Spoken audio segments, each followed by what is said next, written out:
What's up, y'all? Welcome to yet another episode of Taylor Talks and Ice. This is episode three. This is episode three. Now, this isn't going to be as long winded as the other ones. This one's pretty straightforward, but today we're going to talk about one of the life changing events that's happened in my life. That is this is about my brother Cameron Harris. Rest in peace to him. My little bro, he passed away on Christmas of 2015. So that's what we're going to talk about today. Now, we're going to talk about how it affected me and what I learned from that. So we'll see y'all in the tub. Let's talk about it while we're in here. All right. Okay, so we're finally in this tub. So let's talk about my little brother, Cameron Harris. So let's start with the origin story. Let's talk about who he is and why he is significant in my life. So he stayed up the street from me in my neighborhood, and I stayed, in Westwood area, and we had known each other for a while. He was some years younger than me, a couple of years younger than me, maybe like 4 or 5 years. I don't know the math right now, but he was my little brother, and we used to play basketball all the time.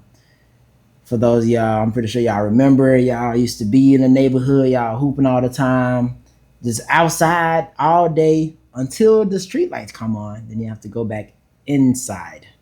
And that was pretty much, my life growing up. I had a fun time being a kid.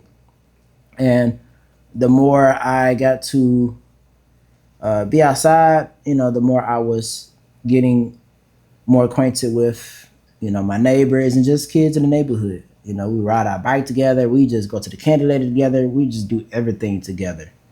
And, I saw him in the middle school transition, going to high school. He was about to go to high school, but, we just, it was an amazing experience, being able to experience him. He was an amazing person. He was the type of person who he was very chill, very laid back. We would just joke around all the time. He cared about his little brother. Shout out to Tedrick if you watching this, man. But shout out to little Josh, his cousin as well as little cousin. Man, he was just such a dope person, dope being of light. And he became, over the years that we used to hang out, he became almost like a best friend and like a little brother to me, like I said. And he was just such a humble person, had a bright future ahead of him. He was intelligent, and he had some sense of direction and where he wanted to go in his life. And so, I'm not going to talk about all the specifics about how it happened or why it happened the way it did, because a lot of times we just don't have all the answers. I don't really know exactly the type of life he may have been living. I don't know. But I remember he used to walk the neighborhood all the time. And I remember leading up to December 25th, Christmas Day. A few weeks prior, I noticed he was like quiet for whatever reason. I noticed he was more so quiet, more reserved. I didn't see him as much. I felt like some of his light was kind of gone, and I didn't really know what exactly he was going through. I didn't know, but I knew something was up. Something was up. I saw him. My last time actually seeing him alive was on Christmas. On Christmas, he was walking up the street to his house. Excuse me. He was walking up the street to his house, and I saw him. I said, "Hey man, Merry Christmas to you." He said, "Merry Christmas to you too." And that's the last time I saw him alive. So later that evening, I went out with I just hang out with my family, going to my family's houses and everything. And I came back home probably later that evening, maybe around like 8, 9 o'clock in the evening, and I when I came back to my neighborhood, I drove to my other neighbor's house who stayed right in the back of us. We were just playing a game, having fun, stuff like that, talking about Christmas, how the day went with everyone, and I stayed over there for probably about an hour, maybe, and then I went back to the house. And at this time, I mean, I'm in college, maybe 2015. No, at this time, I'm not. Oh, I'm not in college yet. At this time, I am a junior in high school at the time because I graduated in 2016. So I'm a junior in high school when this happens. Wow, my sense of time is off right now. Sheesh. So junior high school, and so I remember coming back home after hanging out with my neighbors in the back of me, and I remember seeing some police officers. There was like some police lights that I saw that was illuminating through the window as when I was in the house. I'm about to get some sleep. And I noticed, I was like, man, what's going on? I felt like that was kind of odd. And I didn't think much of it. I just went to sleep. I woke up the next morning and my father wakes me up and he said, do you know that the young man up the street, his name's Cameron? I said, yes, that's my friend, my little brother. He said, Cameron is gone. I said, gone? What do you mean gone? He said, Cameron's dead. I said, what happened? And I'm in shock right now. I'm just not waking up. He's telling me the news, and all I could think about was, I just saw Cameron. I just saw him that like the same day I saw him walking up the street. How could he be gone? I need answers. So I went, as I'm still in shock, trying to process everything. I just went ahead and took a walk around the neighborhood. I go to my neighbor's house down the street, who was closest to the incident that had occurred. And I asked my neighbors, like, what's going on? What happened? I heard, my little bro Cam, he's dead. Like, what's happening? And they were talking about, they said, that was like we heard a lot of shooting going on. And I said, shooting?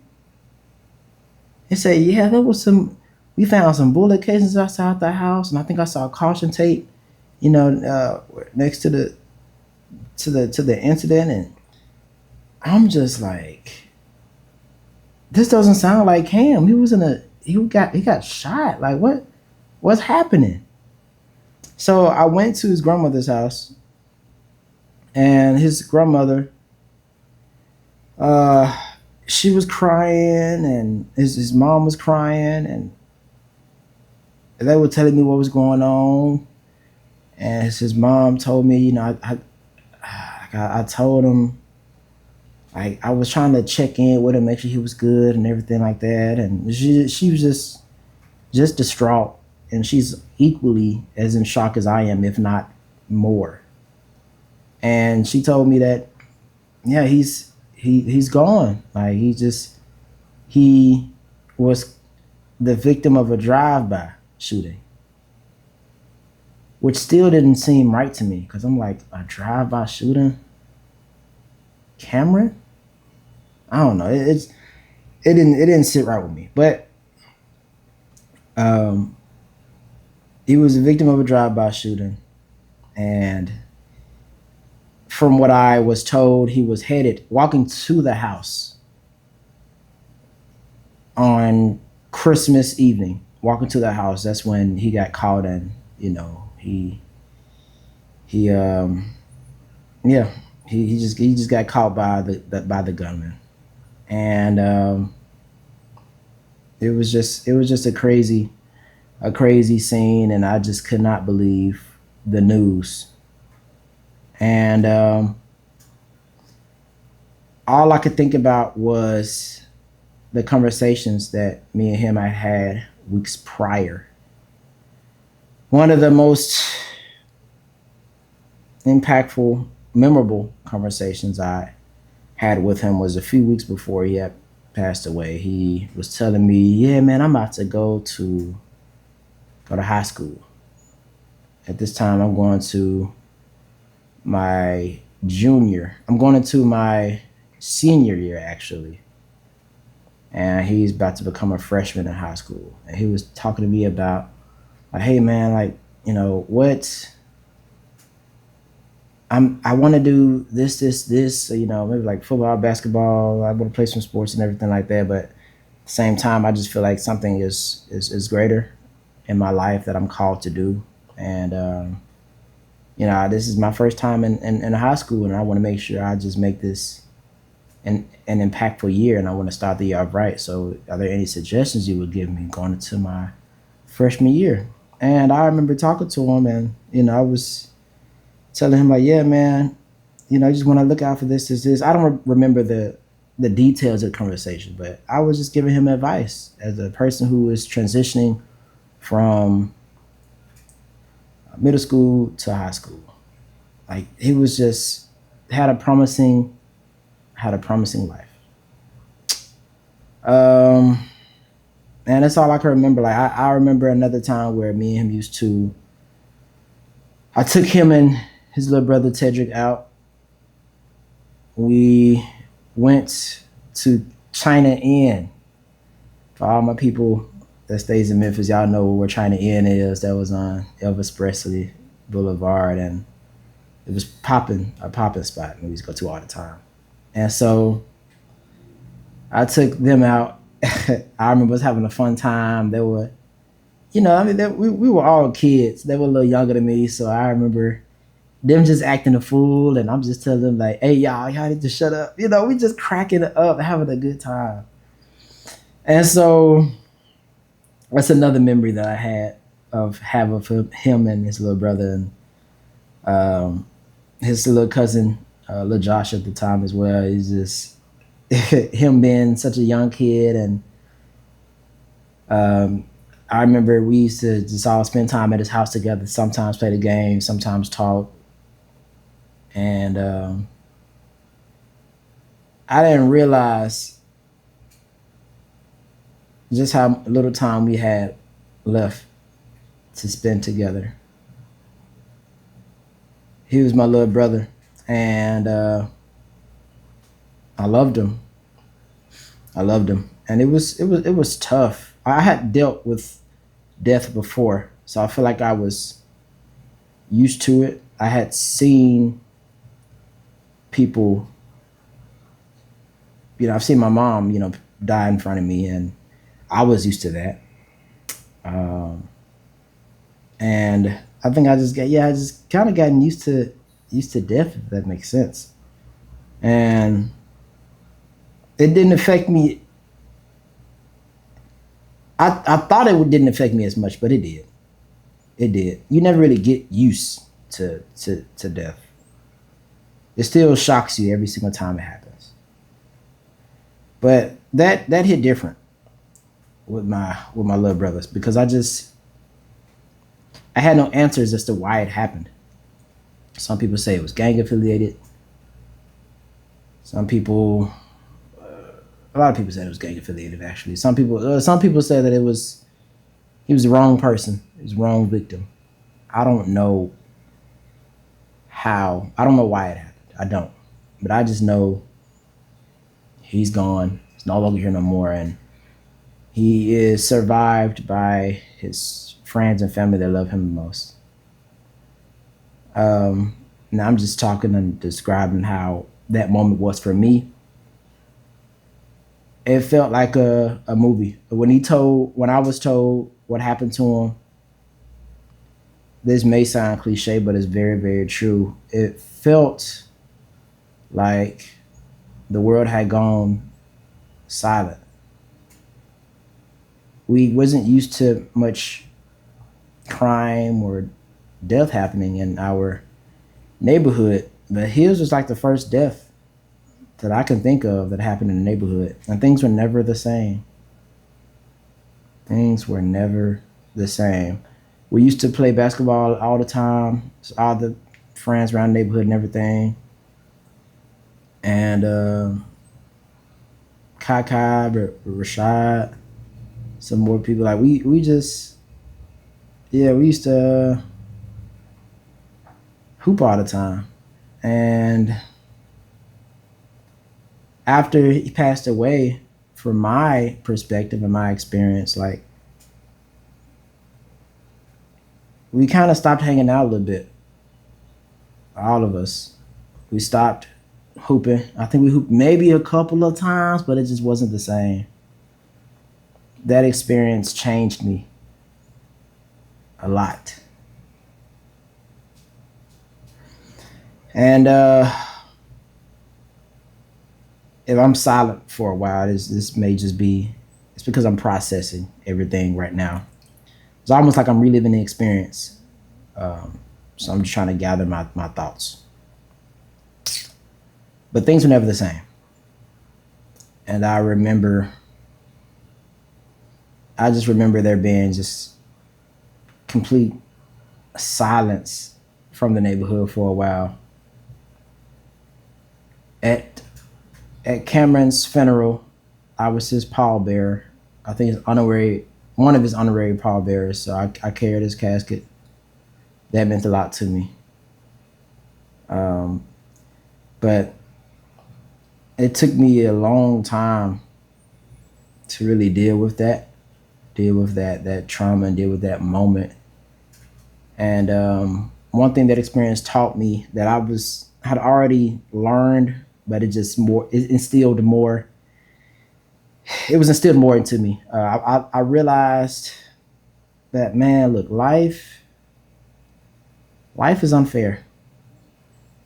Life is unfair to a lot of people. A lot of people feel like it shouldn't happen to them. But regardless of the case, it happened. And it's up to you to deal with it to the best of your knowledge, to the best of your skills. It's up to you to deal with that trauma. And that experience just really, really changed me, and then it reinstilled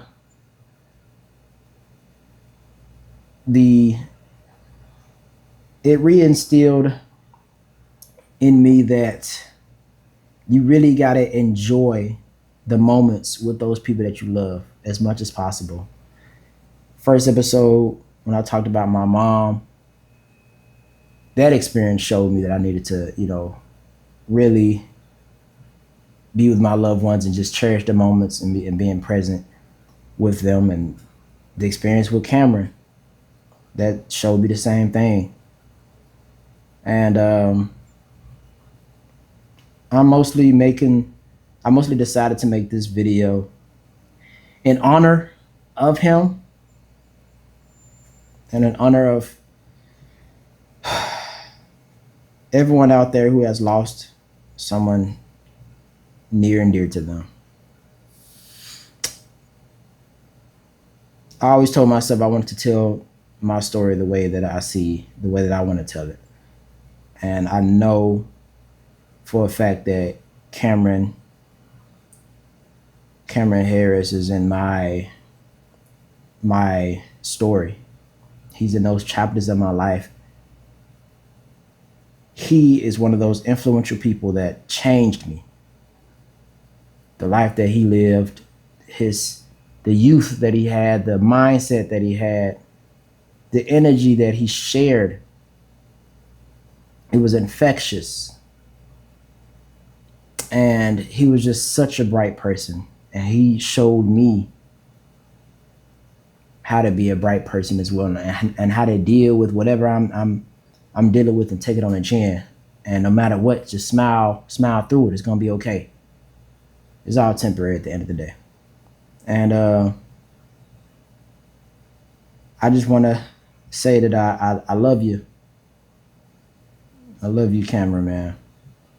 Thank you for everything. Thank you for sharing your life with everyone in this world. You were definitely gone too soon.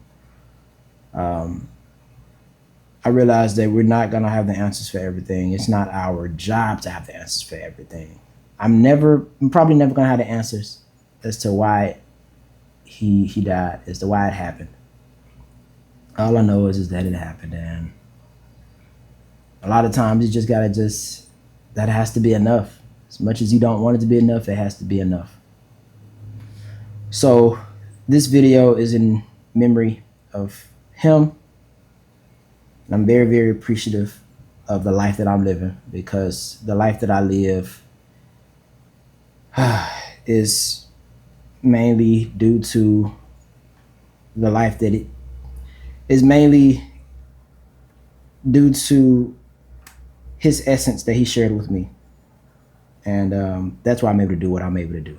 That's why I talk the way that I talk. That's why I believe the way I believe.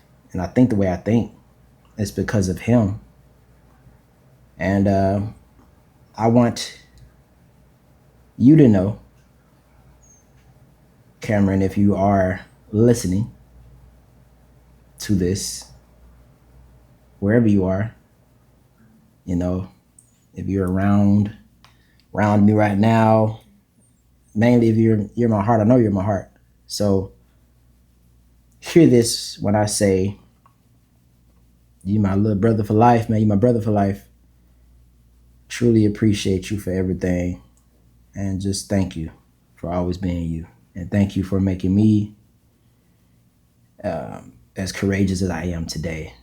Because I wouldn't be the man I am without the life that you and I shared together. I want to say blessings, continued blessings to little brothers, little cousin, mom, grandma, and other friends who genuinely just loved him, you know, for him. This is the end of this episode. I'm gonna baptize myself now, and I'm gonna immortalize the moment, and we're gonna just remind ourselves to just be present, because that's what this is all about. So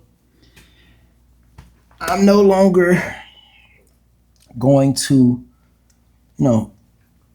let this affect me as much, and I'm just grateful. I'm just grateful. I'm rambling now. I'm trying not to ramble, but I'm just grateful. That's all I can say. So let's just baptize myself, and let's go ahead and make this moment a moment. Take this off.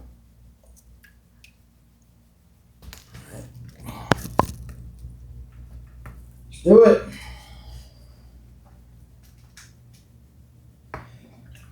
Father God, thank you. Thank you, Father God, for everything. Thank you for Cameron. 3, 2, 1, go.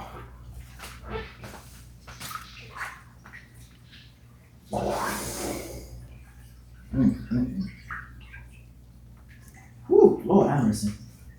All right, I'm done. I significantly got colder once I did that. Okay, we're done. Thank y'all for tuning in to this episode. I'm cold now. We got more episodes on the way. A few more. We're gonna wrap up this series pretty soon. But thank y'all for tuning in.